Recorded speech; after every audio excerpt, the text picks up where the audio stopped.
Welcome to a special edition of The Grueling Truth. Our topic on this special edition will be, should Pete Rose be allowed in the Major League Baseball Hall of Fame? I'm your host, as always, Mike Goodpaster, and I want to welcome in my special guest, Scott Wilson. How you doing tonight, Scott? I'm just fine, Mike. 5-1 odds I win this argument. Well, there's nobody in Vegas that'll touch those odds, not with this. But if you are found to be betting by the rules of this show, you'll no longer be allowed to be on it. Does that mean a lifetime ban? Is that a lifetime ban? Yes, it is a lifetime ban. But you will be able to go to Vegas and do some shows. Will I be able to apply for reinstatement? No, not with me. I'm a hard ass. I can tell. And yes. John Dowd's already writing a report right now as we're speaking. But I love it. Let's go to the topic. Pete Rose, should he be allowed in the Hall of Fame, Scott?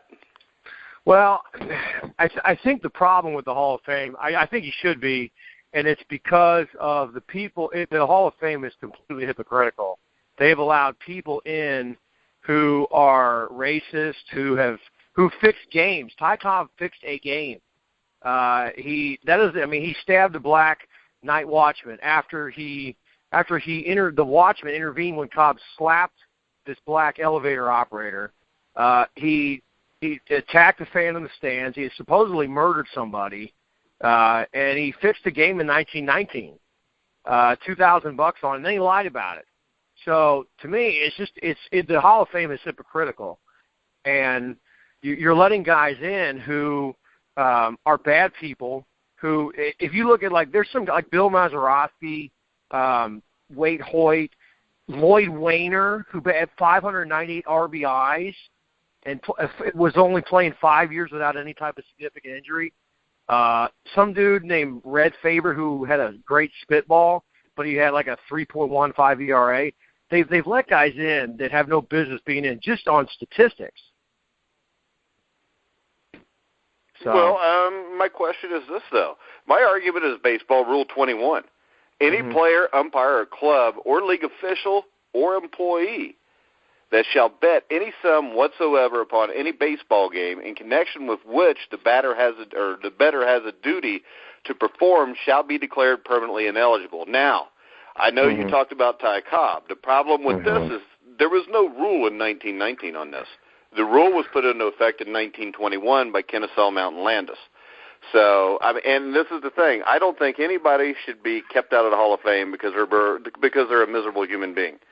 Right. I mean, there's no more miserable human being that I've ever heard of than Pete Rose, just from talking to some guys in baseball that played with him and can tell you things about him. So my problem is not that. My other problem is this. I mean, you're bringing up a pitcher, a 3.1 ERA is not that bad, and he had a really good spitball. The thing is this, spitballs were not illegal then, I don't think. Yes, but now you're getting into a point where you're changing the whole criteria, and now you're saying, well, we can't do this, but we're going to keep guys in who were doing things that now are not considered legal. And abortion before Roe v. Wade in 1973 was illegal, but now it's legal. Well, the woman who caused the thing is this, the woman who caused changed. Roe v. Wade, the woman who caused Roe v. Wade is now one of the leaders against abortion. Yeah, that has no bearing on what we're talking about. I'm just talking about rules change. I know. And I mean, yes, sir. And the whole thing with Pete Rose is this: the law is there. I know Mike Lacoste. Talked to him a few times. He posted on Facebook today about Pete Rose, and he said, as a baseball player, you walk by the sign every day that tells you can't bet on baseball. You know, they have a meeting every year before the season starts to tell everybody, if you bet on baseball, you're permanently banned. You know, you're permanently banned. You can't be in the Hall of Fame. Pete Rose is in the Hall of Fame. There's 20 items of Pete Rose is in the Hall of Fame. So for people to say you can't have a Hall of Fame without Pete Rose, if you go to the Hall of Fame, there's 20 items in there of Pete Rose's. It's just he's not allowed to have a bus because he broke the cardinal rule of baseball, which anybody else caught after 1919. I mean, Shoeless Joe Jackson had greater career stats than Pete Rose did.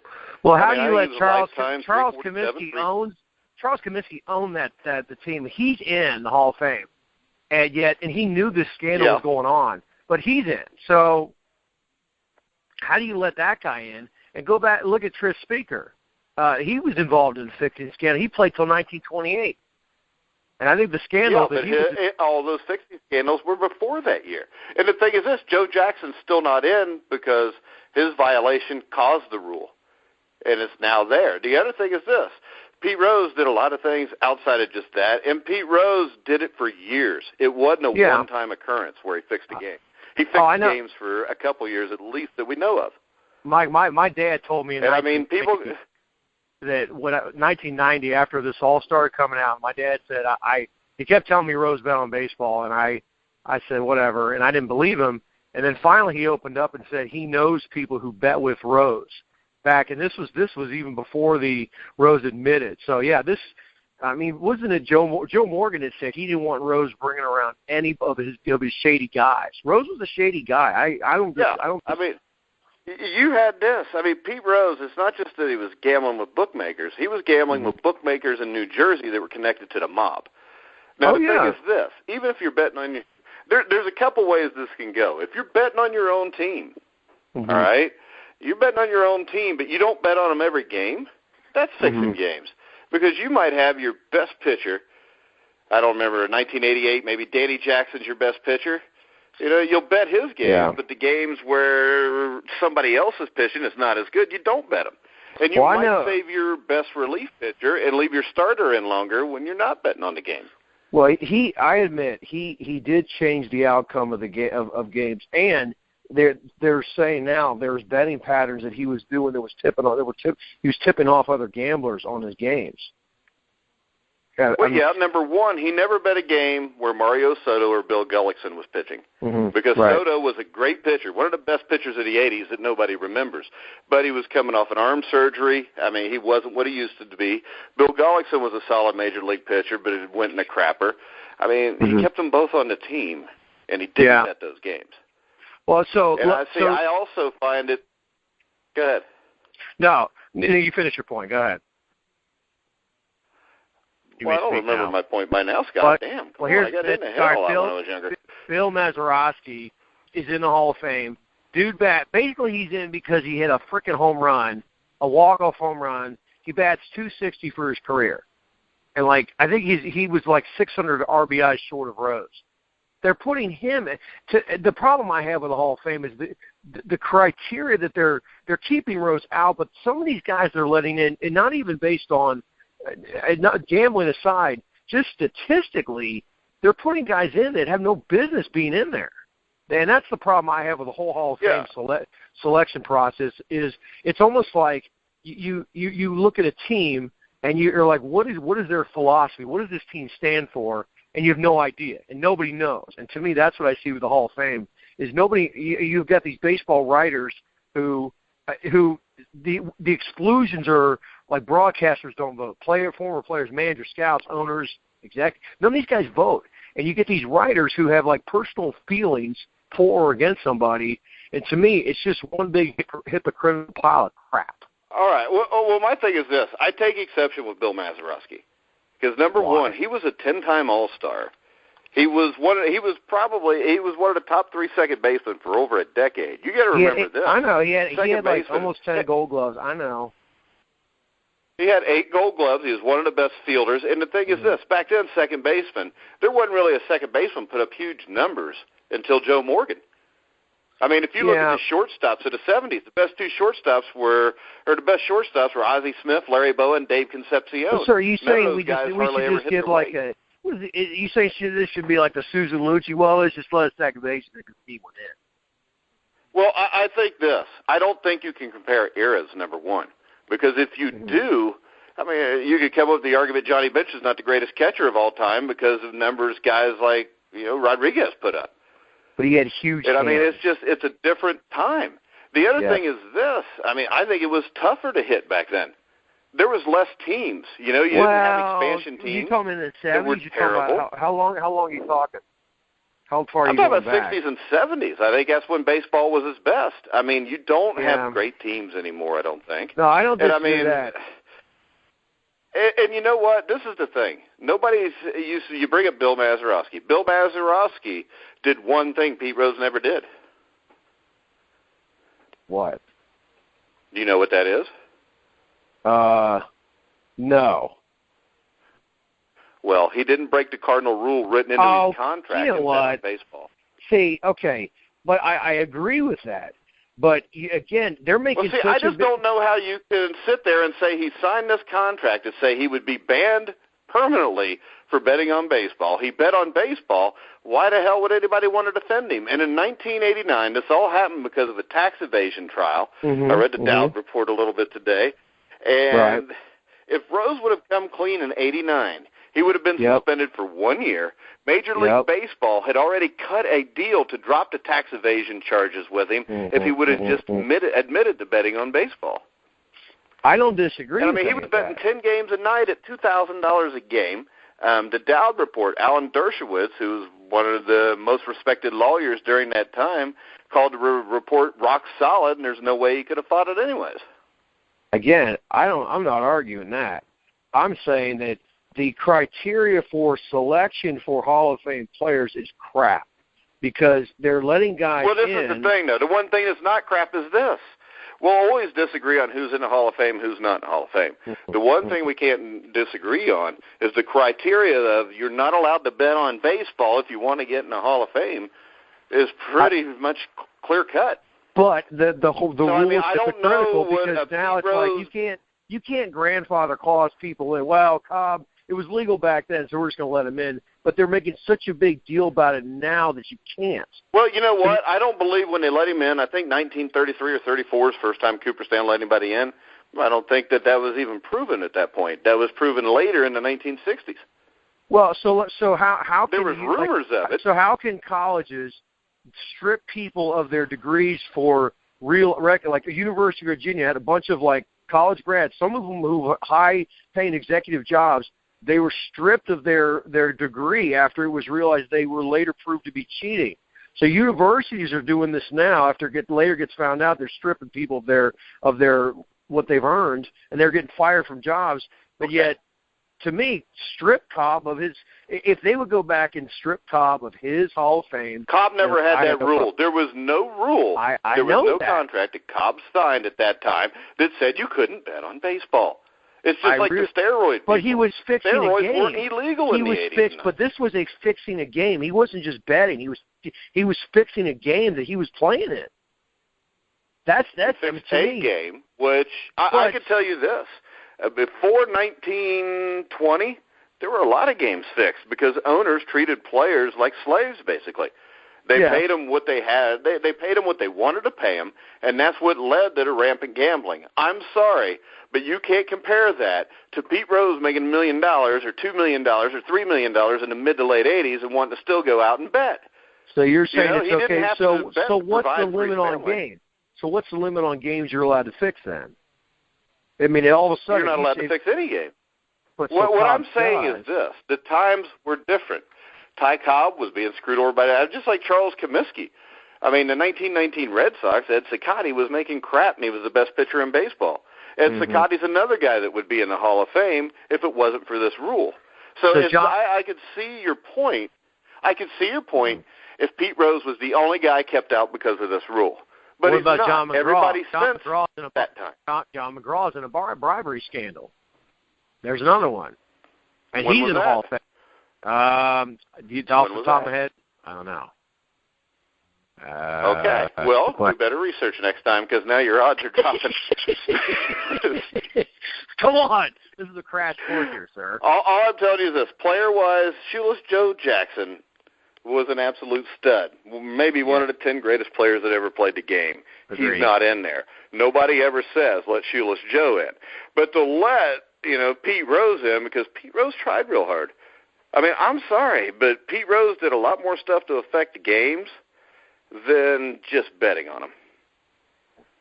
Well, I know. I'll leave it at that, but that will come out shortly by a book some people are writing that played with him. The other thing is this. He was also, he went and bought a crap load of cocaine and had his boys sell it, and he profited off of it at the same time.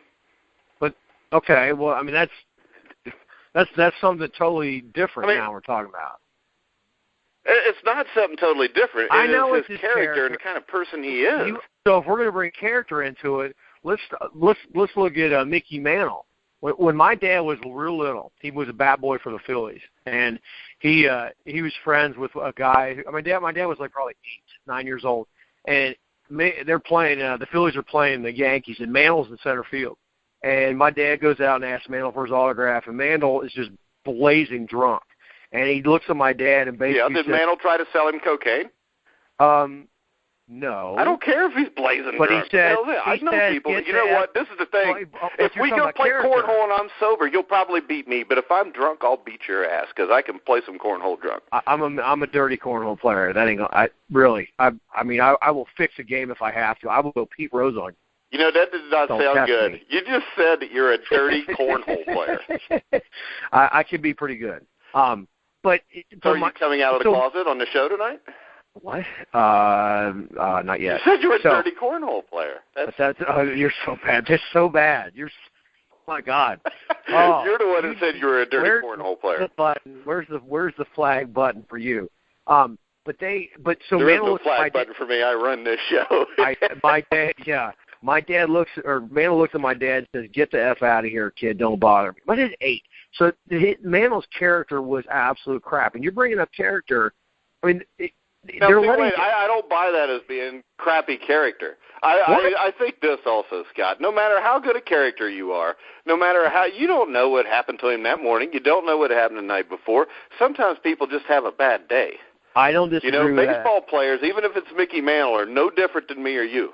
Yeah, but you're dealing with a little child. It's to this day my dad has nothing good to say about Mantle because of that moment.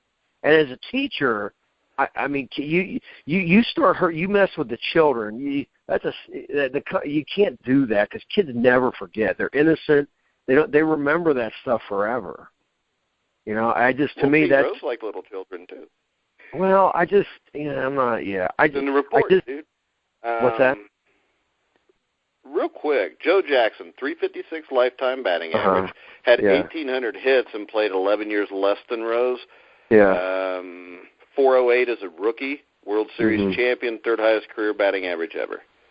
Mm-hmm. And this is the thing. Joe Jackson should be in the Hall of Fame because they never proved he did anything wrong. I Most of the 1919 White Sox were railroaded. And the other thing that I agree with that is the 1919 Cincinnati Reds were very good.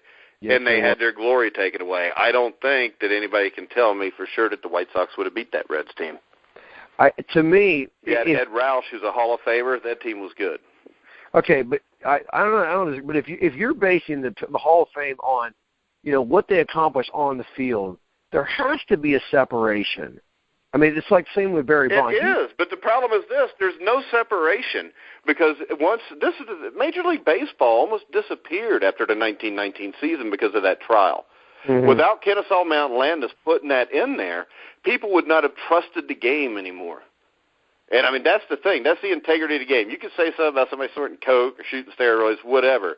But when you're betting on a baseball game, you directly affect everything that happens in that game as a player and especially as a manager.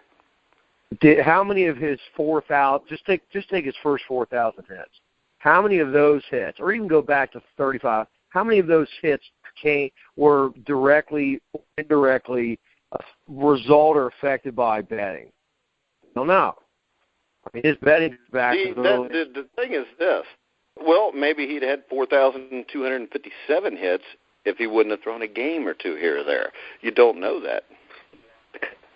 I'm not debating what he did on the field. He was, a 301 lifetime batting average? He played a long time. But this is the thing.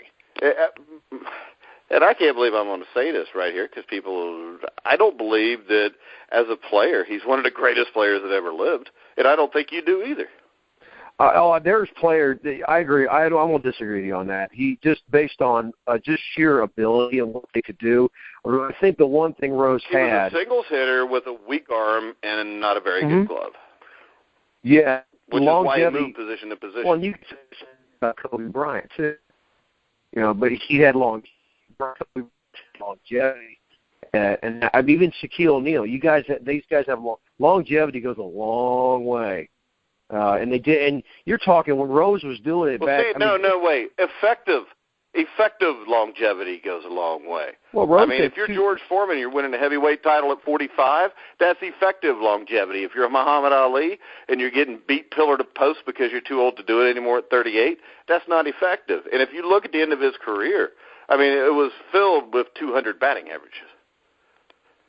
And I'm not talking 280s, I'm talking 217s. But he had like... And John McGraw, to answer your question, here we go. John McGraw, 1908 bribery attempt. Yeah. He attempted to bribe a umpire who refused it. Yeah. Rose had 100. He was going to lose because he lost that. But if you go back, Rose had 107. In the early 80s, he had 170 hits in 82. He had 121 in 83. I mean, you get 121 hits in 121? Nowadays. Well, I mean, but look at his age. I mean, he starts playing at what, 65 or 67 maybe, 63. 63, wasn't it? Well, but so 20 years later, the dude's getting 121 hits, 240. He hits 286 in 84. I mean, in 400 or 300 some odd at bats. I mean, you know, to me, that's pretty good. I mean, so I think at the end of his career, I think in 79 he gets 208 hits. At the end of it, I mean, the guy's been playing for 16 years at that point. To me, that's still pretty darn good.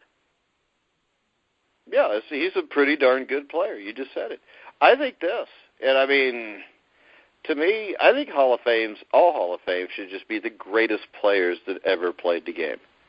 Then you have to include Rose. Then you have to include Rose. You have to. Okay, so he's one of the greatest players that ever played a game. But what position would you put him on your 25-man roster? Well, if you're just taking 25 guys. Well, I mean, if you're having the greatest team ever, I mean, no, I'm just saying, is he even in the conversation to take somebody's spot? Well, name me, if you can name me whatever X number of third basemen that are better than him. I mean, I just think he had some intangibles. They're just, if you got to factor in like will to win. I mean, the guy was a clutch hitter. Really? Because I think this. I watched a lot of baseball back then, and I think everybody played their ass off, and I thought everybody had the will to win. Oh, I agree. Look at the best, he was put it like this. He was never the best player on any team that he played on. But he had 4,200 the 75, hits. 76 Reds, the best player was Joe Morgan. The biggest clutch player was Tony Perez, and he had Johnny Bench. You go to the Phillies teams, Mike Schmidt was the best player, and a better third baseman than what Pete Rose ever was. Mm-hmm. Well, again, if you're only basing this on 20, like the 25 greatest players of all time, then no, he's not at that. Not even 25. What position would he be top 10? Well, I don't think you're going to find 10 third basemen better. As far as like, I mean, if you're talking, okay. Want me to go? Mike Schmidt, George Brett. Let's see. Maybe. That's debatable. George Brett was a hell of a hitter. George Brett's a maybe. He was a hell of a hitter. He was a great hitter. He's a better hitter than Pete Rose, which is why his batting average is 30 points higher, but he didn't. How many hits did Brett have? I don't know. You did all the research. I want to look it up, I will. But you know what? I bet he played 10 years less. I mean, if you look at it, Ty Cobb had 1,000 less at bats than Pete Rose. Ty Cobb also. So you don't think Ty Cobb could have picked up another 100 hits? I'm not saying he couldn't, but he. And the thing about Ty Cobb being racist, I don't think Ty Cobb was racist. I don't think he liked anybody.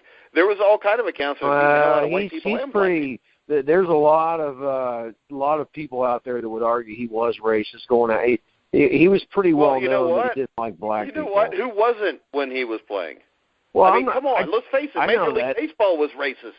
I'm not saying so. How are you going to hold that against him? Major League Baseball. I mean, well, that doesn't mean it's right. I mean, there were presidents of the United States that had slaves, but that doesn't mean it's right.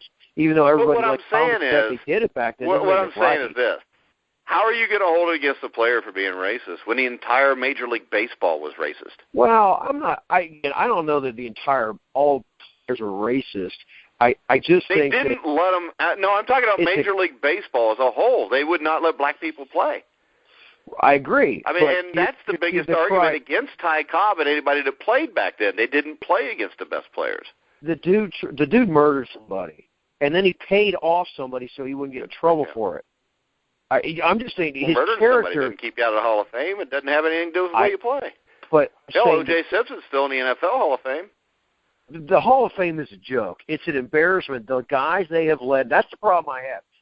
They've let guys in that Ray Lewis. He's a murderer. He murdered somebody, and yet he's in the NFL Hall of Fame. The Hall of Fame selection, the process they let these guys in. I mean, if Ray Lewis was really if it had been dealt with the way it should have, his career would have ended then, and he would have never had how many years? He 4 years he'd been in the NFL already? 3? To me, I have a real problem with the character issues of them letting guys in that are doing things that they should have been arrested over and not even on the field ever again. And what Rose did was legal. Game was legal. I know it's against the game, but murder is illegal. You can't do that. What Rose did was, it's illegal in a game, but he did something that people are legally allowed to do. I think he's a bad person. He's not repentant. He still is lying. I just think you've got character guys. The Hall of Fame needs to be completely revamped on the criteria they're letting guys in. That's my issue. This is former All-Pro Leon Searcy. I've got a new interactive app called Gridiron Mo, where you get to call the plays, offense or defense, and a live NFL game. You get to interact with other fans, pick the play, pick the call. That's Gridiron Mo. All right, we're back on The Grueling Truth. We got interrupted by a commercial announcement that I forgot was coming because me and Scott Wilson, my co-host for this show, yes, we got a little talking too much. Sometimes that happens with Scott. He likes to talk. But, Scott, you want me to name 10 third basemen better than Pete Rose? Sure. Go ahead. Mike Schmidt. Okay. George Brett. Okay. You still don't go with George Brett? I'm gonna let you have that one just because I'm a nice guy. That's a freebie. Yeah. Keep going. Well, George Brett had 3,200 hits, almost 1,600 runs scored, almost 1,600 RBIs, 487 slugging percentage. Number 3 on my list would be Chipper Jones. What? Yeah. What? 304 lifetime batting average, 2,600 hits, 1,500 RBIs, 533 slugging percentage, 526 doubles, Mike, 454 home runs. I'm throwing up right now. Literally, I'm puking. Seriously. Won 2 Silver Slugger Awards, won the MVP. No doubt he'll be in the Hall of Fame, correct? I don't. But I don't think he's not. There ain't no way in heck he's no. But whatever, fine, freebie. Brooks Robinson, greatest fielding third baseman of all time. Actually, I would give you Brooks Robinson over what's his name, Chipper Jones. Well, you just don't like him because he's prettier than you. Eddie Matthews. Wait, what? Eddie Matthews, one of the premier power hitters of the 1950s and 60s. Oh, my God. 17 years, 512 home runs, a 509 slugging percentage, drove in 1,500 runs with the 9 All-Star games, hit over 35 home runs 6 times, over 100 RBIs 5 times, and helped the Braves win the World Series twice. Well, he helped the Tigers, I think, the one time. He helped the Braves the other time. Wade Boggs. Wade Boggs. Lifetime 328 hitter. Yeah. But again, the thing about these guys is they may all have 500 to 1,000 less hits than Rose, but they all had 200 to 300 more runs batted in, 200 to 300 more runs. I think we're looking at two different things here. I'm looking at an all-around player. All you're looking at is base hits. No one's ever going to touch. He had 1,300 RBIs. Look at how many doubles he had. No one's ever going to touch Rose. I don't know if it was a lot. Ron Santo. Easily the best third baseman that wasn't in the Hall of Fame. 342 home runs, 1,400 RBIs, scored 1,100 runs, 270 or 277 lifetime batting average. I just this is like I'm going to blow your mind with this one. What about Scott Rowland? Probably top 3 or 4 all time fielding. You've got to be. And he had great power. He had 308 home runs. That's 3 times what Rose hit, and Rose played 10 times as many games. He had a consistent batting average of 282. You know, he won 8 Golden Gloves, and 1 Silver Slugger. All I'm saying is this. This is the thing. When you think about this, it's not like Rose blows these guys out of the water. Scott Rowland. It's not like great defensive baseman. And he hit with – I'm sorry, but a singles guy is a singles guy. You don't win World Series with singles guys. Rose is ranked in the top – in terms of, like, greatest players ever, Babe Ruth, Ted Williams, Cobb, Aaron. Yeah, and Babe Ruth does not compare – wait, Pete Rose does not compare to any of those guys. No, I'm just listening. These guys are ahead of Rose. Mantle, Lou Gehrig, Willie Mays. Morgan, Willie Mays, Mays. Frank Johnny Robinson. Bench.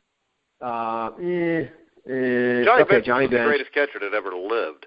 Fine, but Roberto Clemente. But I think if you're ranking, I'm thinking in terms Josh of Gibson. I think the argument is different if you look at greatest baseball players ever versus greatest position players. I think Rose has to be on the list baseball of greatest players, we could go forever.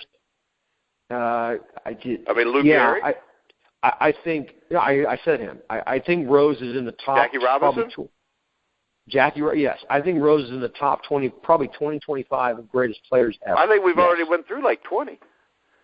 I don't. But again, I think if he would have not done the one thing he wasn't supposed to do, he would be in the Hall of Fame, and deservedly. But does that? Does that change? Hold on. Does that change where he ranks as one of the greatest players ever if he doesn't do that? No. It doesn't change anything. That's what I'm saying. I mean, right now his stuff is in the Hall of Fame. He's got 20 articles in the Hall of Fame. So he's in the Hall of Fame. His boss does not allow him because he broke that law. Nobody that broke that law. What about forgiveness? We forgive people. Huh? What about that? 25 no, you don't years. Forgive somebody. Wait a second. So, Scott, you can forgive somebody. Sure. Now, what is the first I forgive key myself to forgiving somebody? every day. Wait. What's the first day. key to forgiving somebody?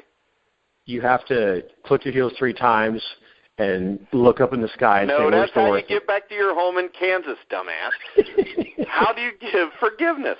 You don't give forgiveness to somebody that doesn't admit they did anything wrong. Well, and Pete Rose is still betting on baseball. Look, I'm not saying that. I'm saying that I think eventually someday he's going to be in the Hall of Fame. It may be 70 years. I don't think he ever will. There's no way he'll be in the Hall of Fame. Some of these guys they've let in. I mean, some dude named Jesse Haynes. Dude has a 210, 158 record, a 3.64 ERA. What the hell is he in the Hall of Fame? See, you can't really. I don't buy this. Well, he's not in, so he should be in. Well, because Jesse Haynes did not violate Rule 21 of baseball, which is you're permanently banned. So hold on. So we're going to dumb down we're going to dumb down the allowance. Not dumbing down the criteria. It's what the criteria has been since 1934. We're going to let worse statistical guys in because they didn't bet on baseball, even though you could argue Red Faber, Mazeroski, Waite Hoyt, Lloyd Wainer, these guys were not better than Rose. The way. I don't think it's about who's better. I think it also, a lot of these guys get in because of the time they played. A lot of guys in, Mazeroski is in because of the home run, but you know what? Joe Namath's only in the Professional Football Hall of Fame because he won Super Bowl III. Right. Now, the thing is it can be stated that the reason Pittsburgh won the 60 World Series was Mazeroski's home run. And that's I've never heard anybody say the Jets won Super Bowl III because of Joe Namath. If you take away that home run, he's not getting in the Hall of Fame. I don't believe that for a second. That home run is legendary. But this is my point. Joe Namath's in the Hall of Fame for doing less. Joe Namath was not. I mean, the MVP of that game should have been Matt Snell running the ball, or Randy Beverly with 2 or 3 interceptions. That I agree with you. That's my point. Is the criteria for why they're letting guys in? Some of these guys are getting for moments. And to me, if it's a Hall of Fame career, it's not based on a Hall of Fame moment. Yeah, I just made a good point. Top that, sucker. What was your point? 5-1 odds. I don't disagree. I don't think Joe Namath belongs in the NFL Hall of Fame. And you know what? I've got no problem because they violated the rule that Ty Cobb and John McGraw are no longer in the Hall of Fame. The only thing is this: your problem with John McGraw is the guy didn't accept a bribe, so there was no bet. But he knew this was going on, and he oversaw. He knew this was going on. And he's the one that offered the bribe. If you look it up, he offered a bribe to the umpire for the 1908 World Series. He turned it down. The game was never fixed. He might have fixed it, and I don't think they belong in the Hall of Fame, Scott. I never said they did. I'm telling you the reason why they're in there is because it was not a banishable offense. Hell, there was no Hall of Fame at that time. But again, that goes against the very nature of if we're going to make a rule that says you can't do this, but yet we're going to allow all these people in the past, we're going to grandfather clause them in. But see, the problem is this. There is a precedent for this case, which you need in every legal case, and the precedent is the 1919 White Sox, and none of them are in.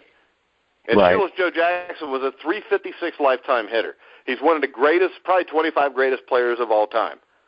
And he's not in. There is a precedent. I think this. If you allow Joe Jackson in, then we could talk about Pete Rose, but the problem is this. I think Joe Jackson should be allowed in. Yeah, because I don't think Joe Jackson fixed the 1919 World Series. If you look at his stats, he was probably the MVP of the series even though they lost. He's the only guy to hit a home run in a series. I think his batting average in the series was almost 400. And, I mean, this is the thing. Ed Cicotti probably had the numbers to be a Hall of Famer. He's not in. So how are you going to let Pete Rose in if you don't let those guys in? I think you let them all in, and I think you look at it. Okay, and you let them all in, and then you've set the precedent that what is written in that contract and what is hanging on that wall in the locker room is complete bullshit. So that makes it okay. That makes it okay what they did.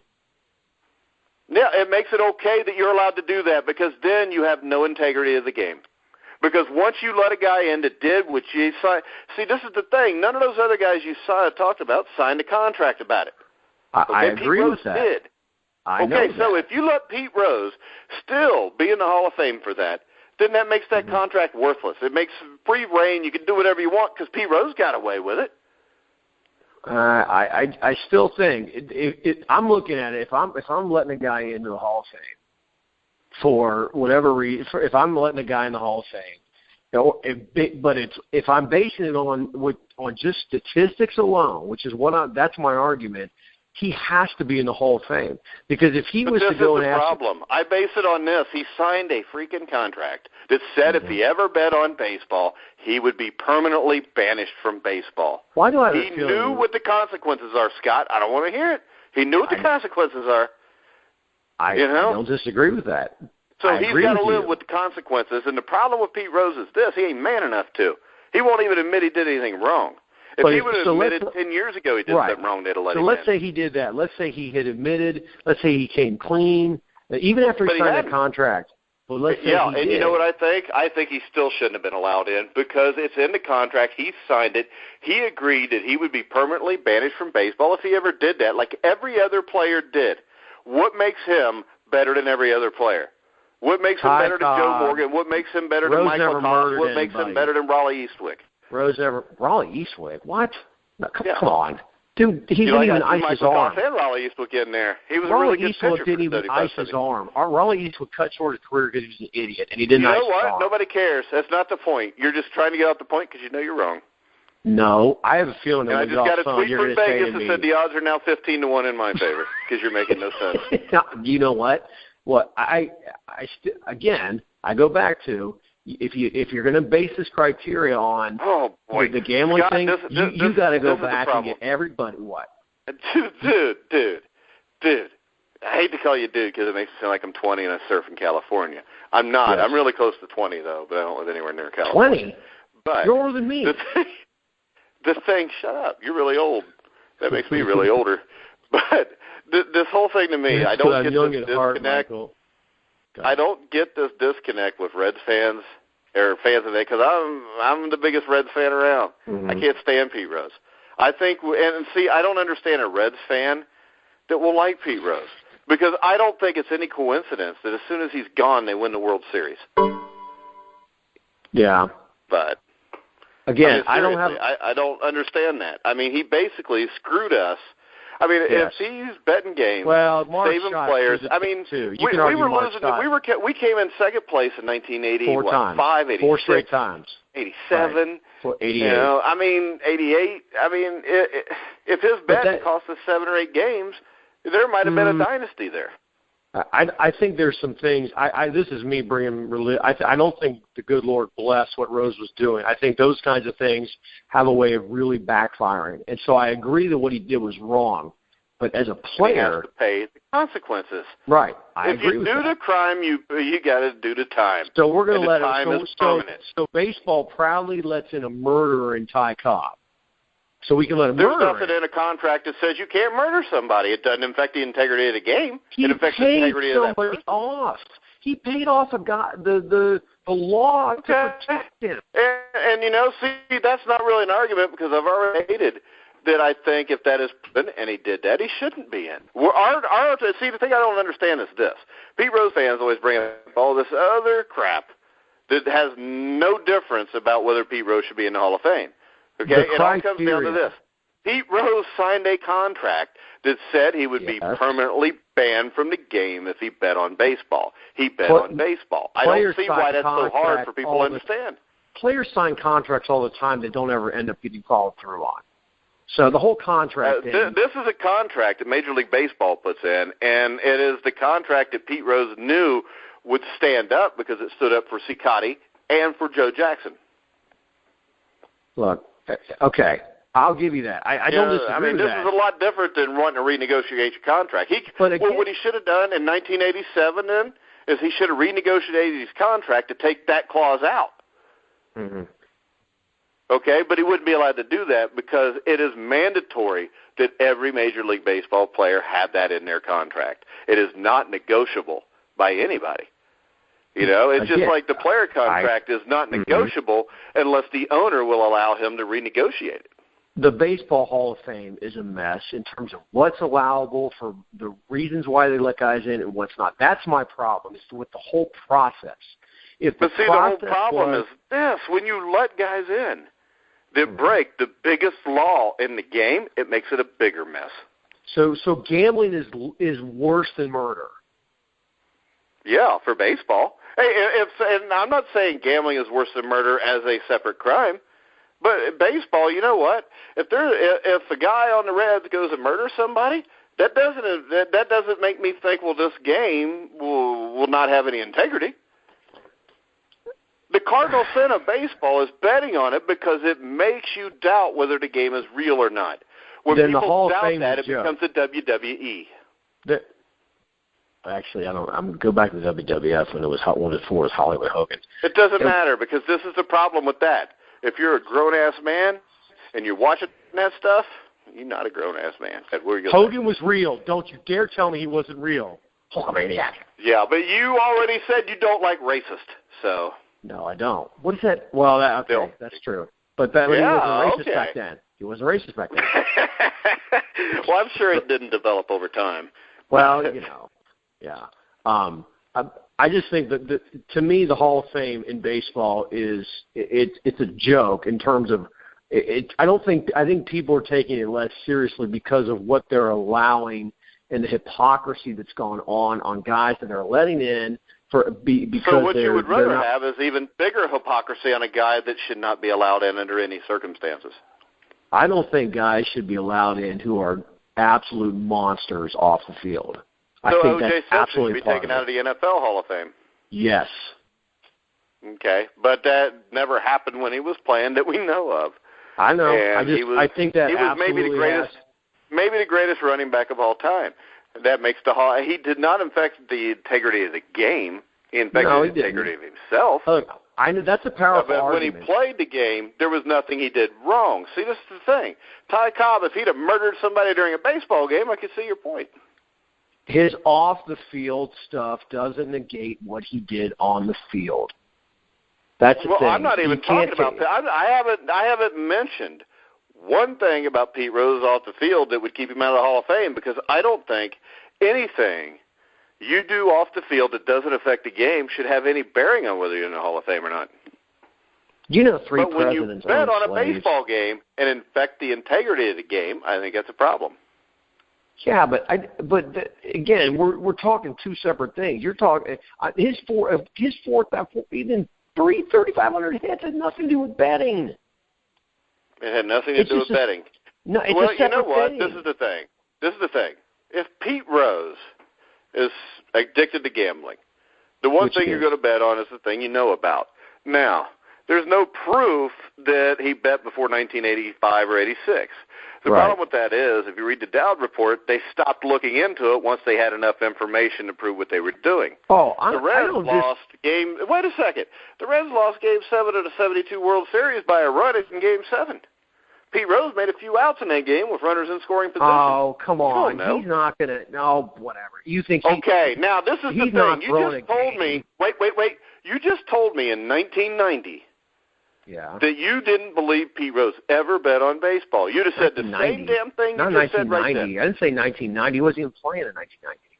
No, you said in 1990, talking to your father, my dad there's no knew way he that bet on baseball. My dad had, I was young and stupid. I was only, 15 or 16. But my dad, he knew people personally through his job as an accountant. He knew people who were betting with Rose. Okay, so, now this is my thing. You just made it sound like Pete Rose would never throw a game. I don't think he would throw a game. I don't believe that happened. This is my point. I don't believe that happened in 1972. I believe he probably got bored with not playing, and he started betting. But my point is this. When everybody says he'd do anything to win a game, then why was he betting on them? And if he would have bet every game on the Reds, I could see that, but he didn't. He selected games to bet on the Reds. So winning was not his most important thing because he just has an addictive personality. Yeah, but I don't think that affected what he did on the field. I don't think he ever threw games with his physical talent. I don't believe that for a second. Well, he couldn't have. He didn't have it.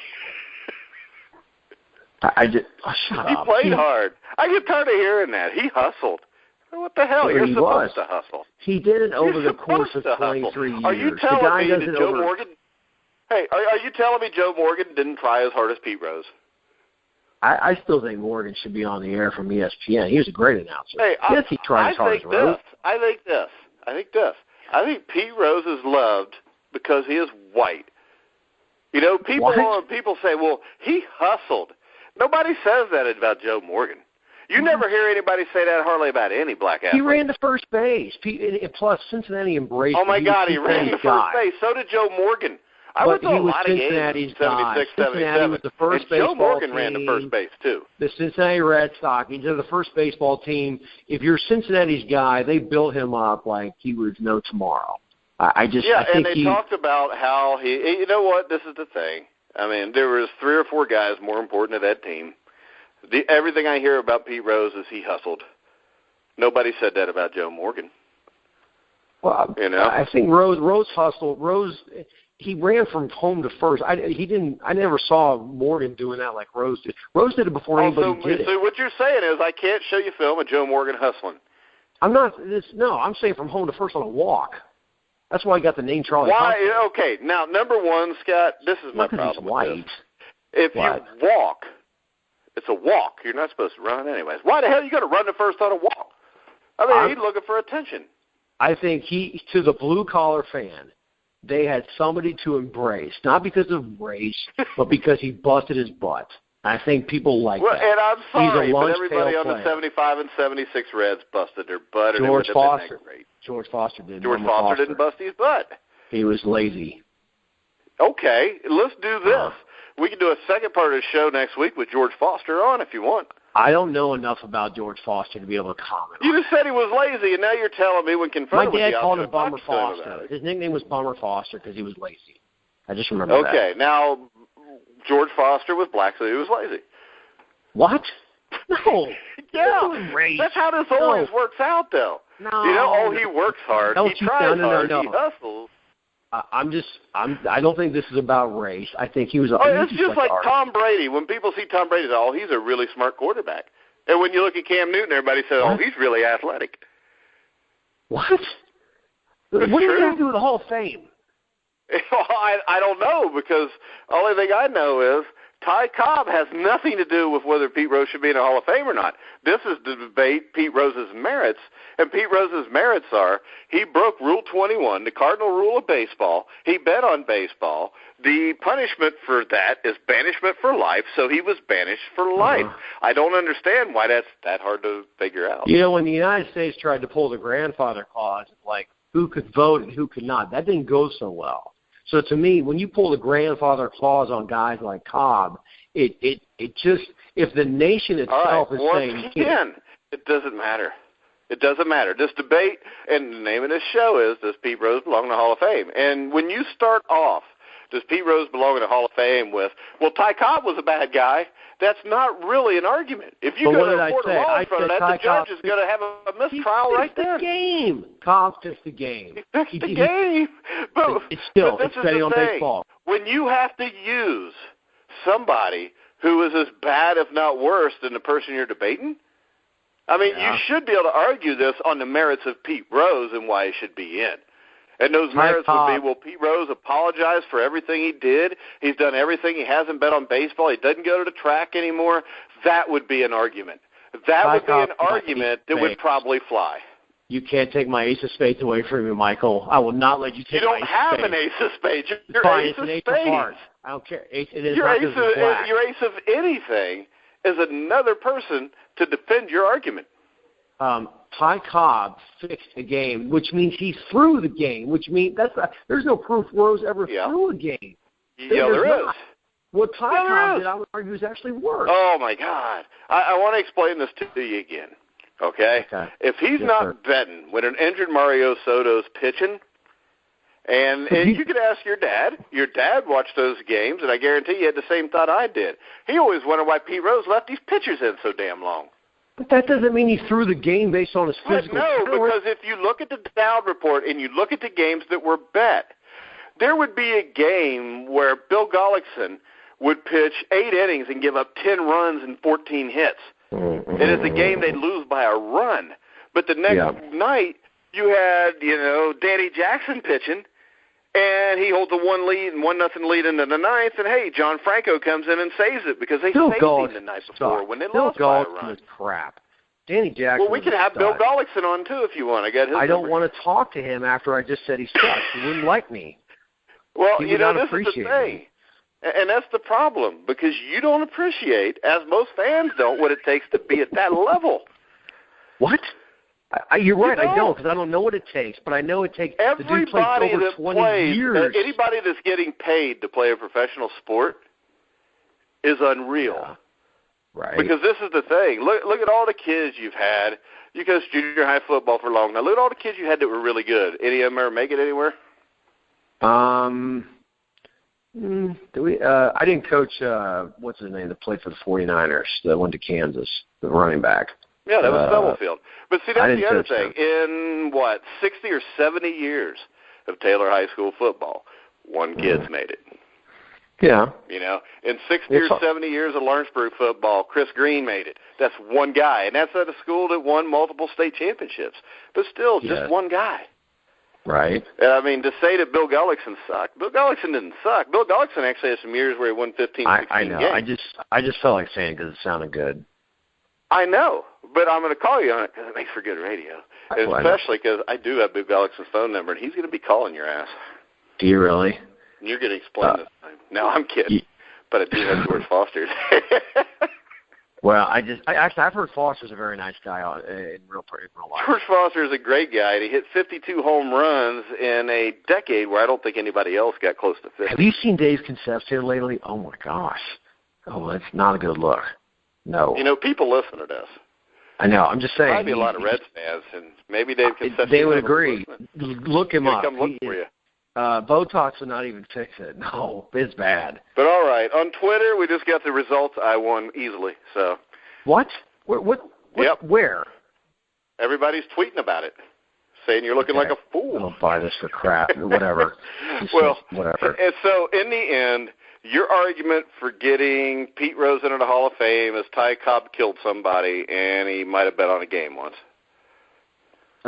Yes, he did bet. He fixed Okay. it. And my argument is Rule 21, which says if you bet on baseball, you are permanently banned from baseball, correct? Well, again, add to my argument that the Hall of Fame needs to be revamped because it's completely hypocritical. Well, we could have a show about that, who shouldn't be in the Hall of Fame and who should also. Yeah. We could do that at later times. We've actually done that with football, me and Matt, my normal co-host. But so in the end, Pete Rose should be in the Hall of Fame. Your speaker fixed the game. He's in the Hall of Fame. So Pete Rose should be in the Hall of Fame because there was worse people than him in the Hall of Fame. I think there's a lot of people in the Hall of Fame that have no business. Kirby Puckett. Let's talk about what about that guy? Come here, sweetheart. I have definite something. Hall of Famer. What? Definite Hall of Famer. Come here, sweetheart. I want to do something with you. Come on. Oh, so now you're going to make fun of gay people? No, he's sexual assault, domestic violence, infidelity. No, I'm not. I'm just saying that he was trying to touch a woman. He was trying to touch a woman when he should. You know what? If beating a woman kept you out of the Hall of Fame, most guys wouldn't be in the Hall of Fame, probably. I mean, you got to argue the merits of what they did on the field, what they did between the lines, and what was on their contract. To me, what you do on the field between the lines has nothing to do with what lines you're snorting, anything outside the lines. It's none of that should matter, and it doesn't. But see, the problem is this: when you're betting on a game, you're playing in or managing in, or both. But we don't know how much he was betting back in the 70s and 80s. I mean, he had a lot. No, wait. In 1986, he was a player manager. I know that. And he was betting on games. But fine, cut him off at 86. Go back from like 85 and before, and look what he did statistically up to that point. I just you did. You can't say, well, he did it here, so everything before that will count, but nothing after does. Because the contract says. The contract does not say if you bet on baseball, from the first day you bet on baseball, from then on you're banned from baseball. Because you know what? Even if it said that, he still wouldn't be in the Hall of Fame. I don't agree one bit. Well, my garage lights keeps going off. I think have to agree that you're wrong. Because of my garage light, yes. My wife keeps because of your argument. Oh, stop it. Just whatever. Well, we'll find out when the show gets posted. Okay, that's fine. And if George Foster listens to this, tell George Foster I said hi. George Foster was a wonderful human being, and he hit 52 home runs, and I just think, and he's a nice guy. Your dad just didn't like him. Whatever. Okay. Michael, this has been. Hey, thanks for being on the show, Scott. Yeah. All right, Michael. Have a nice evening. I'll talk to you later, Scott. All right. Bye-bye. See ya. All right. That was the Pete Rose debate. Make sure that you check out our Facebook page, The Grueling Truth. Also, check out Gridiron Mo at www.gridironmo.com. Check out the RealBengalsFans.com website, which actually has a page devoted to our show now. Check us out on Spreaker, Stitcher. We'll be on iHeart sometime in the next couple months. We've been approved for that. But for Scott Wilson, this is Mike Goodpasture. You've been listening to The Grueling Truth, where the legends speak.